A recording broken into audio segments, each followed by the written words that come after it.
السلام علیکم معزز خواتین و حضرات، پروگرام رائٹ اینگل کے ساتھ میں ہوں علی ممتاز۔ ناظرین، نیریٹو بلڈنگ کا معاملہ، اور ہم دیکھ رہے ہیں کہ سابقہ حکومت پاکستان تحریک انصاف، سابقہ وزیر اعظم عمران خان صاحب کی طرف سے نیریٹو جو بلڈ کیا گیا ہے اس پر انہیں بھرپور سپورٹ ملی ہے، نہ صرف پاکستانیوں کی طرف سے جو پاکستان میں آباد ہیں بلکہ پاکستان کے باہر بھی۔ دوسری طرف موجودہ حکومت پی ایم ایل این کی اور اتحادیوں کی، اور اس میں سر فہرست پی ایم ایل این کی طرف سے یہ کوشش کی جا رہی ہے کہ عوام کو یہ بتایا جائے کہ ان کی حکومت عوامی حکومت ہے اور ان کے دل میں عوام کے لیے درد ہے، اور وہ چاہتے ہیں کہ عوام کے مسائل کے جس میں مہنگائی ہے اس کو کم کیا جائے۔ لیکن اب تک یہی نظر آیا ہے، اگر ہم ایک ماہ جو کہ کل مکمل ہو جائے گا موجودہ حکومت کے قیام کو، کہ صرف یہ باتوں کی حد تک ہمیں یہ نظر آیا ہے لیکن عملاً ایسا ہوتا ہوا دکھائی نہیں دیا ہے۔ آئی ایم ایف سے کیا مل رہا ہے، سعودیہ گئے، سعودیہ سے کیا مل رہا ہے، اور ایک طرف کہہ رہے ہیں کہ ہم عوام کو ریلیف دیں گے، ہم اپنے کپڑے چاہے ہمیں بیچنے پڑے تو ہم بیچ دیں گے عوام کو ریلیف دینے کے لیے، آٹا سستا کرنے کے لیے، لیکن آٹا مہنگا ہو رہا ہے اور اس کے علاوہ دیگر اشیاء خورد و نوش بھی مہنگی ہو رہی ہیں۔ خان صاحب کا نیریٹو جو کہ گورنمنٹ کے جانے سے پہلے 27 مارچ سن 2022 کو اسلام آباد کے جلسے میں پہلی مرتبہ وہ خط لہراتے ہوئے خان صاحب نے جو امریکی مداخلت کی بات کی تھی، اس پر خان صاحب اور ان کی پارٹی ابھی بھی ڈٹے ہوئے، اور ان کا کہنا ہے کہ یہ مداخلت ہوئی ہے، جس میں بات کو تھوڑا سا اور بڑھاتے ہوئے خان صاحب نے کہا کہ گزشتہ سال جولائی سے ہی یہ معاملہ شروع ہو چکا تھا اور ان کو اس معاملے کی اطلاع بھی تھی، اور یہ سب اس لیے تھا کیونکہ امریکہ پاکستان کو پہلے بھی قصوروار ٹھہراتا رہا ہے اپنی ناکامیوں کے لیے، اور اب بھی جو افغانستان سے ان کا انخلا ہوا ہے اور وہاں پر افغان طالبان کی حکومت قائم ہوئی ہے تو اس کے لیے بھی امریکہ پاکستان کو قصوروار ٹھہراتا ہے۔ اور پھر بیسس کی بات بھی خان صاحب نے ایک دفعہ پھر اپنے جو انٹرویوز ہیں، چاہے وہ پوڈ کاسٹ ہو یا چاہے وہ ویسے virtual session who with Pakistanis living abroad in UK and Europe and elsewhere in the world، ان کا اب بھی وہی پوائنٹ آف ویو ہے۔ ساتھ ہی ساتھ ہم یہ دیکھ رہے ہیں کہ کل کے روز کی ڈیولپمنٹ تھی کہ ایف آئی اے کی طرف سے 8 اپریل کا اسلام آباد ہائی کورٹ کا فیصلہ کہ جس میں پیکا ایکٹ کو غیر آئینی قرار دیا گیا تھا، اس کو چیلنج کر دیا گیا سپریم کورٹ میں، اور موجودہ حکومت پی ایم ایل این کا یہ کہنا تھا کہ جی یہ ہماری طرف سے ہمیں اس کی اطلاع نہیں تھی، ہمیں معلوم نہیں تھا، اور ہم نے ایف آئی اے کو اس سے روکا، جس پر ایف آئی اے کا پھر وضاحتی بیان بھی آیا کہ ہم نے اس فیصلے کو چیلنج کیا تھا، ہم نے وہ فیصلہ واپس لے لیا ہے۔ لیکن جہاں پر یہ سب ہو رہا ہے وہیں پر ہم نے دیکھا ہے کہ ایف آئی اے کی طرف سے پریس ریلیزز بھی آ رہی ہیں، جیسا کہ میں نے دیکھا ہے کہ پریس ریلیز سمیع ابراہیم صاحب کو سینئر صحافی و تجزیہ کار ہیں ان کو لے کر آئی، اور اس پریس ریلیز میں اس کا مختصراً میں یہ بیان کیا دیتا ہوں۔ اس میں یہ ہے کہ the FIA has initiated inquiry against anchor person Sami Ibrahim for transmission of anti-state videos and statements on various social media platforms. He is involved in spreading fake news regarding state institutions. He has made imputations which are glaring attempts to incite armed forces personnel to mutiny. He has attempted to create chaos in Pakistan through media while staying abroad. He has the opportunity to defend himself in inquiry. If he is able to defend himself, inquiry will be closed. If the offense is made out, case will be registered against him through an FIR. He will be arrested whenever possible and prosecuted in court of law. اور ایک اور اہم نقطہ کہ since he is abroad, a red notice will be issued against him through Interpol.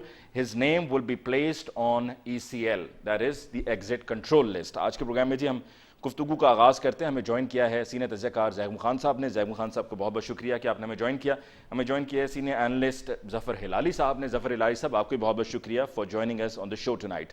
سب سے پہلے ظفر ہلالی صاحب آپ سے گفتگو کا آغاز کرتے ہیں اور یہیں سے بات کو شروع کرتے ہیں، جو ابھی یہ کل کی ایف آئی اے کی اطلاع کے جس میں انہوں نے چیلنج کیا 8 اپریل کے اسلام آباد ہائی کورٹ کے فیصلے کو، اور پھر ان کی طرف سے ایک اور سٹیٹمنٹ آئی کہ جی ہم نے وہ جو چیلنج کیا تھا ہم نے وہ واپس لے لیا، اور یہ آج کی جو یہ پریس ریلیز ہے جو میں آپ کے ساتھ ابھی میں نے مختصراً اس کا کچھ حصہ شیئر کیا۔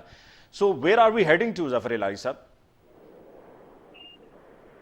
آپ یہ پوچھ رہے ہیں مجھے کہ سمیع ابراہیم کے کیس میں کدھر کہ نہیں آن دا ہول جس طرح یہ ایف آئی اے کو ایکٹیویٹ کیا گیا ہے، اور پھر ایف آئی اے اس حد تک جا رہا ہے کہ انٹرپول کی باتیں کر رہے ہیں، جس سے پہلے بھی ماضی میں ہم نے دیکھا ہے کہ جی انٹرپول کے ذریعے نہ نواز شریف صاحب کو لانے کی بات ہوئی، نہ اس سے بھی بڑھ کر بات الطاف حسین کو لانے کی بات ہوئی، اور اب یہ معاملات یہاں پر ایکٹیویٹ ہو رہے ہیں۔ دیکھیے یہ جو رانا ثناء اللہ جو اس وقت آئے ہیں، وہ نئے ہمارے جو انٹیریئر منسٹر بنے ہیں، وہ خاص ان کو بڑا انسینٹیو ہے کہ اپنی ڈائنامزم اور ایکٹیویٹی دکھائیں، تو یہ آپ نے دیکھا ہوگا کہ لوگوں کے گھر کے اندر باندھنے کا، یہ بھی آپ نے سنا ہوگا کہ ان کو یہ جو کیس ہے انٹرپول کو ایکٹیویٹ کیا گیا ہے، یہ سدھر جائے گا کچھ دنوں کے بعد، مگر جب کوئی آتا ہے اور اپنا امپریشن ڈالوانا چاہتا ہے تو یہ ضرور ڈالیں گے، اور یہ اس قسم کی حرکتیں ہیں، they are unnecessary, they are unneeded. اگر آپ کا کوئی کیس ہے کسی کے خلاف تو پروسیڈ ان دیٹ وے، اور یہ کہنا کہ انٹرپول کو پکڑ کے ایک آدمی کو لائیں اس لیے کہ ہی may have infringed some censorship laws، میرے خیال میں یہ ایک ڈیموکریسی کے لیے مناسب نہیں ہے. مگر یہ ڈیموکریٹس تو نہیں ہے جو اس ملک کو چلا رہے ہیں، ہم دیکھ لیے ہیں ان کو 20 سال سے کس قسم کے لوگ ہیں جو اس ملک کو چلا رہے ہیں. تو وی شوڈ ایکسپیکٹ دس، اور کوئی امپورٹنس اس کو نہیں دینا چاہیے. ٹھیک، لیکن اس پر ہم کیا رانا ثناء اللہ صاحب کو ذمہ دار ٹھہرائیں، یا یہ پارٹی پالیسی ہے شہباز شریف صاحب کی اور ان کی پارٹی کی پالیسی ہے؟ یہ شہباز شریف صاحب کی بالکل پالیسی ہے. بھائی شہباز شریف صاحب اور رانا ثناء اللہ اس وقت انچارج تھے کہ انہوں نے ماڈل ٹاؤن کی حرکت کی، 14 بے گناہ لوگ ان آرم ڈیمونسٹریٹرز کو قتل کیا. I mean, what do you think؟ ان کا کیا مائنڈ سیٹ ہے، ان کا کیا فریم آف مائنڈ ہے، ان کا کیا آؤٹ لک ہے؟ وہ بھی اس وقت بھی ایک ڈیموکریسی تھا، مگر ایک ہی فرق تھا کہ وہ ڈیموکریسی وہ جو سمجھتے ہیں کہ ان کا قانون، ان کا لا، ان کا فرمان، everything should be obeyed, اور اگر آپ نہیں ان کو مانیں گے تو ہم گولی چلا دیں گے آپ کو. ٹھیک ہے، لیکن ظفر الہی صاحب یہ بھی کہا جاتا ہے کہ جی یہ کیبنٹ میں فیصلے ہوتے ہیں جو بھی ہوتے ہیں، اور کیبنٹ میں تو پاکستان پیپلز پارٹی بھی ہے، and this is very in like Pakistan Peoples Party. اگر if we look at their tenure from 2008 to 2013 تو ایسا ہم ان سے ایکسپیکٹ نہیں کرتے، اور اگر اس پر وہ خاموش ہیں so that means they are a part of it. دیکھیے یہ جو PPP نام ہے، کیا یہ ذوالفقار علی بھٹو کا پارٹی ہے؟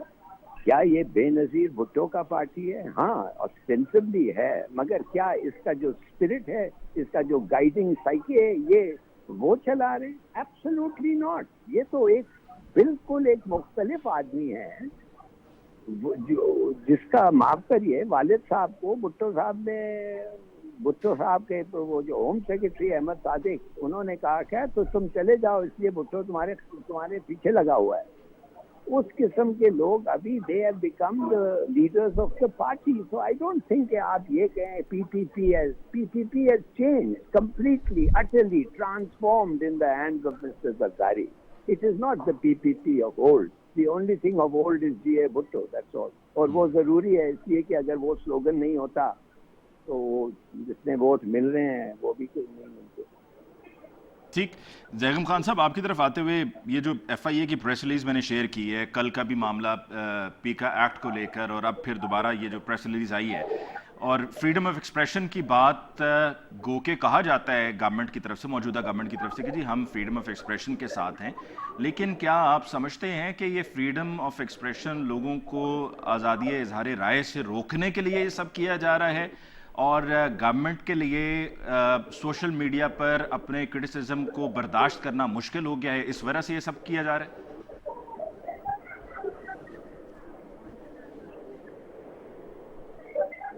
جی زیغم خان صاحب کی آواز نہیں آ رہی ہے. جی ابھی آ رہی ہے آواز؟ جی آ رہی ہے، جی آ رہی ہے.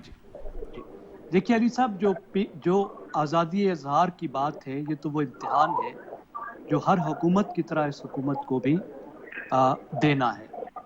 جہاں تک پیکا لا کی بات ہے، دیکھیے اس طرح کا لا جو ہے یہ بنایا تو مسلم لیگ نواز کے دور میں گیا تھا، لیکن PTI نے جس طریقے سے اس کو ایک ڈریکونین لا کی شکل دی، اس وقت جب یہ سب اپوزیشن میں تھے تو انہوں نے مخالفت کی تھی، اور حکومت میں آ کے بھی انہوں نے اعلان کیا تھا کہ ہمیں یہ نہیں چاہیے. اب FIA نے آپ کو، جیسے آپ نے بتایا کہ عدالت کا جو فیصلہ تھا اس کو منسوخ کرنے کا، اس کو وہ انہوں نے چیلنج کیا ہے، لیکن حکومت نے واضح کیا کہ وہ اس کے ساتھ نہیں ہے، اور پھر FIA نے اس کو واپس بھی لے لیا. حکومت کے ارلی سٹیج پہ آپ کو معلوم ہے ادارے بہت حد تک اپنا جو پرانا مومنٹم ہے اس پر چل رہے ہوتے ہیں، اور جو ان کے پاس پالیسیز ہوتی ہیں اس کو لے کر چل رہے ہوتے ہیں. میرے خیال میں تمام جو بین الاقوامی آپ کو انڈیکیٹرز بتاتے ہیں کہ پچھلے 4 سال میں پاکستان آزادی اظہار کے حوالے سے بدترین دور سے گزرا ہے. آپ اور ہم بھی اس کے گواہ ہیں.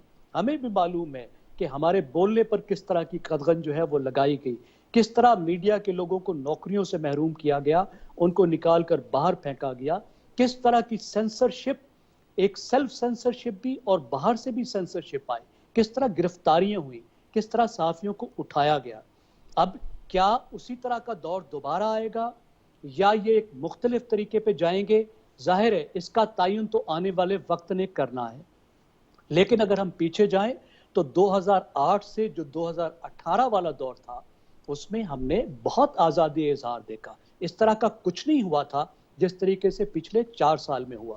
تو ہمیں توقع رکھنی چاہیے کہ آزادی اظہار کے حوالے سے یہ تمام جماعتیں اپنے پرانا ریکارڈ 1990 کی دہائی میں مت جائیے, جو یہ پچھلے 10 سال کا چارٹر آف ڈیموکریسی کے بعد کا ریکارڈ ہے اسی پر چلیں گی اور پاکستان میں جو پریس فریڈم ہے اس کو بحال کریں گی. ہمارا جو امیج تھا وہ بہت خراب ہوا. آپ کو معلوم ہے عمران خان کو رپورٹرز وداؤٹ بارڈرز نے آزادی اظہار کا پریڈیٹر قرار دیا. پریڈیٹر کتنا سخت لفظ ہے, یعنی آزادی اظہار پہ حملہ کرنے والا, اسے نقصان پہنچانے والا قرار دیا. تو ہمیں امید رکھنی چاہیے کہ ہم سب کا سٹیک ہے, اگر آزادی اظہار نہیں ہوگی تو صحیح معنی میں جمہوریت ملک میں نہیں ہو سکتی. بالکل صحیح جی. ہمیں مجاہد بریلوی صاحب سینئر اینالسٹ نے بھی جوائن کیا. مجاہد صاحب آپ کو بہت بہت شکریہ, آپ نے مجھے جوائن کیا. آواز آ رہی ہے سر؟ سب سے پہلے تو یہ آپ سے کنفرم کریں.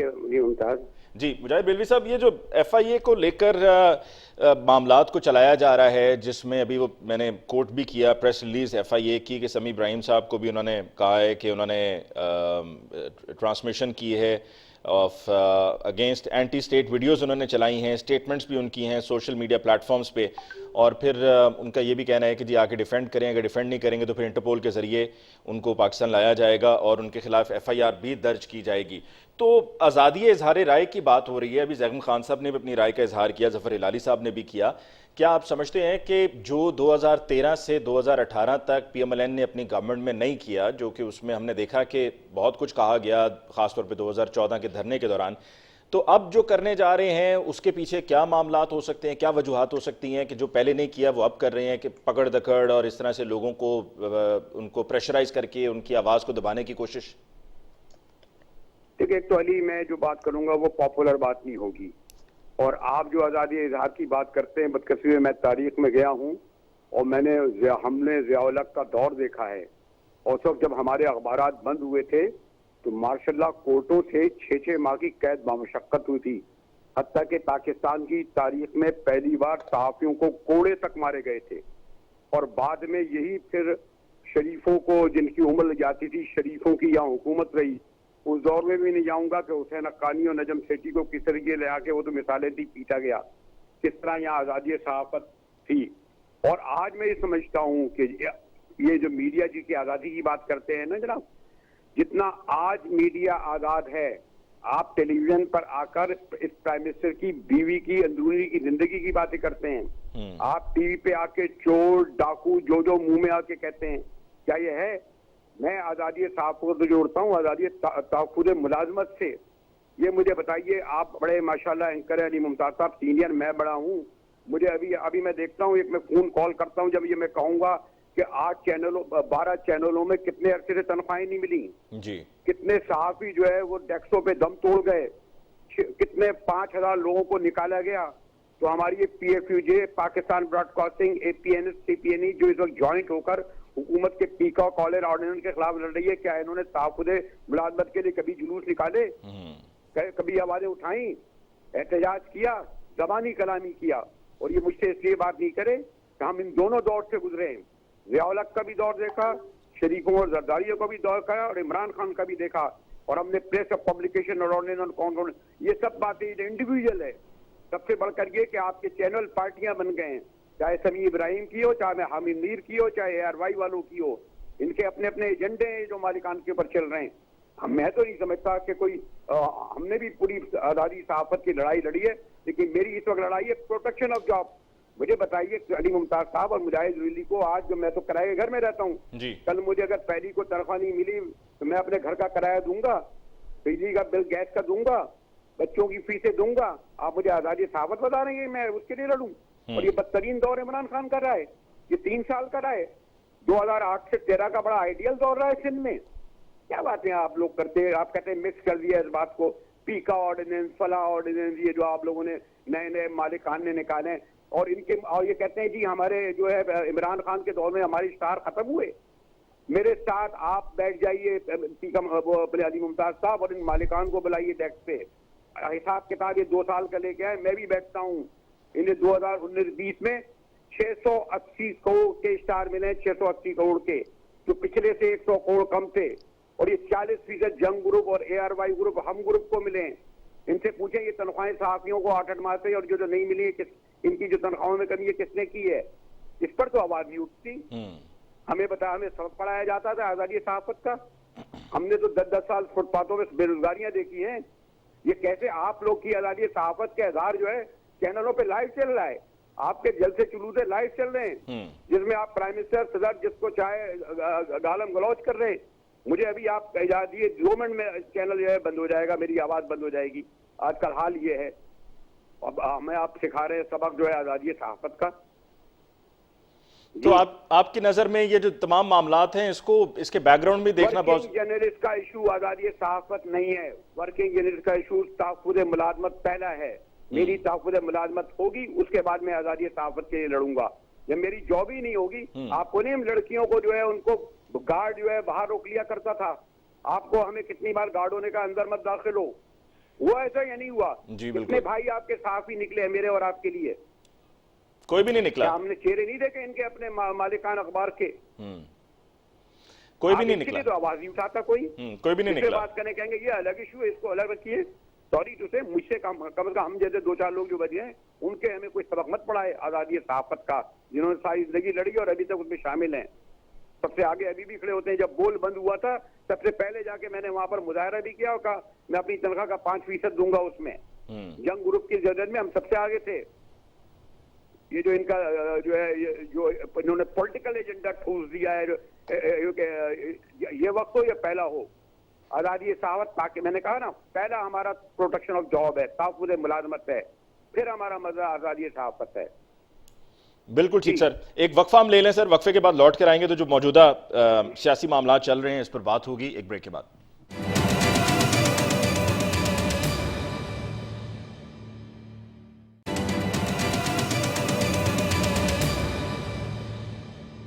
Welcome back after break. جی ڈسکشن کو آگے بڑھاتے ہیں. ظفر ہلالی صاحب, خان صاحب کا نیریٹو, امریکی مداخلت اور پھر ان کا یہ کہنا کہ یہ حکومت کا جو ایک نیریٹو شروع ہوا ہے امپورٹڈ حکومت نامنظور کا, آپ کو لگتا ہے کہ خان صاحب کے یہ جلسے اور پھر اس کے بعد اسلام آباد کی طرف لانگ مارچ, اس سب میں ان کو کامیابی ملے گی اور وہ اس میں اپنے مشن میں کامیاب ہوں گے, اور مشن یہی ہے کہ انتخابات کا اعلان کیا جائے اور پھر اس کے 90 روز کے بعد انتخابات کروائے جائیں؟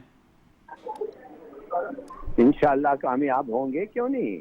جو ڈیموکریٹس ہیں یہ ایک طریقہ ہے اپنا کیس کو پریزنٹ کرنا اور ایفیکٹولی ایڈوانس کرنا, تو وہ کر رہے ہیں, اور یہی طریقہ ہے ڈیموکریسی میں.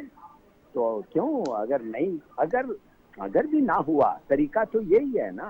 اور بالکل امریکنوں کی مداخلت کے اوپر پروٹیسٹ کرنا بالکل ان کا فرض بنتا ہے, بلکہ ہم سب کا فرض بنتا ہے. مگر کچھ ایسے لوگ ہیں جو ملے ہوئے ہیں, وہ جو ہینڈلرز انہوں نے نام استعمال کیا ہے, اس کا کیا مطلب؟ ہینڈلرز کون ہیں ظفر ہلالی صاحب؟ ہینڈلرز ہیں وہ لوگ جو امریکہ کا ساتھ اور امریکہ کا ایجنڈا کو ایڈوانس کیا ہے. ٹھیک. زیغم خان صاحب, سب سے پہلے آپ بتائیے گا, آپ کی نظر میں جو پہلا سوال میرا ظفر ہلالی صاحب سے تھا اس سیگمنٹ میں, کہ کیا ان جلسوں سے اور لانگ مارچ سے خان صاحب کو کامیابی ملے گی, اور کامیابی اس صورت میں کہ الیکشنز اناؤنس ہو جائیں گے؟ ظفر ہلالی صاحب نے تو کہا کہ انشاءاللہ ضرور ملے گی. دیکھیے مجھے تو مستقبل کا علم نہیں ہے, اور جمہوریت کا یہ طریقہ ہوتا ہے, ان کا پیسفل پروٹیسٹ وہ کر سکتے ہیں, اسلام آباد میں آ سکتے ہیں, دھرنا بھی دے سکتے ہیں, لیکن اس کے بعد کیا ہوگا؟ دھرنے تو پہلے بھی ہوتے رہے ہیں. 2014 میں بھی انہوں نے اتنا لمبا دھرنا دیا, اس کے بعد 2016 میں ان کا دھرنا کامیاب نہیں ہوا کیونکہ اس وقت پولیس نے تھوڑا ایکشن لیا تھا. اس کے بعد تحریک لبیک پاکستان ویسے قطع کلامی کی معذرت کہ 2016 میں ان کو یہ کامیابی ملی کہ اس وقت یہ معاملہ پھر سپریم کورٹ میں چلا گیا اور وہ جوڈیشل کمیشن کا اعلان ہوا, تو اس وجہ سے انہوں نے اپنے اس احتجاج کو کال آف کر دیا.